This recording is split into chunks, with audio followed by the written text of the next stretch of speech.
Hello বন্ধুরা, কেমন আছো সবাই? আজ দেখো একটু অন্য রকমের ভিডিও নিয়ে এসেছি। আমি কিছু ধনিয়াখালির সম্ভার তোমাদেরকে শেয়ার করতে চাই। এগুলো আমার জন্যই নিয়ে এসেছিলাম। তোমরা দেখে বলো কার কেমন লাগছে শাড়িগুলো। আমি তো ভীষণ ভালোবাসি ধনিয়াখালি। এই গরমের দিনে আমি মনে করি প্রত্যেকের আলমারিতে একটা করে ধনিয়াখালি থাকা উচিত। এই একটা দেখো কালো, কুচকুচে কালো রঙের একটা লাল সাদা পাড়ের উপর অল বডি সাদা আর লালের ছোঁয়া রয়েছে।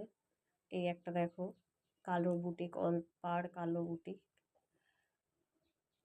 এই একটা ল্যাভেন্ডার কালার দেখো বন্ধুরা, ল্যাভেন্ডার কালার গঙ্গা যমুনা পাড়ের মধ্যেই রয়েছে। আরও একটা দেখো একদম সাদা কলকা পাড়ের মধ্যে অল বডিটাই এরকম বুটিকের কালো কালো বুটিক আছে, বরফি বরফি। আমার তো ভীষণ পছন্দ হয়েছিল, তাই জন্য আমি নিয়েছিলাম। আরও একটা দেখো এই একটা পিঙ্কের মধ্যে অনবদ্য কালার, অনবদ্য বুটিকের ছোঁয়াটা আরও সুন্দর করে তুলেছে শাড়িটাকে। দেখো জাস্ট বন্ধুরা, শাড়িগুলো দেখো। যদি আলমারিতে ধনিয়াখালি না থেকে থাকে, আমি মনে করব এই গরমের দিনে 2-4টে ধনিয়াখালি তুলে রাখা উচিত। আরও দেখো বন্ধুরা, এই একটা কালার যাচ্ছে। এই কালারটা আমি খুব একটা সচরাচর দেখি না, তাই চোখে পড়েছিল, নিয়ে নিয়েছিলাম।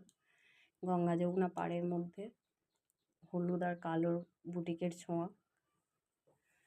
ভীষণ ভালো লেগেছিল শাড়িগুলো আমার।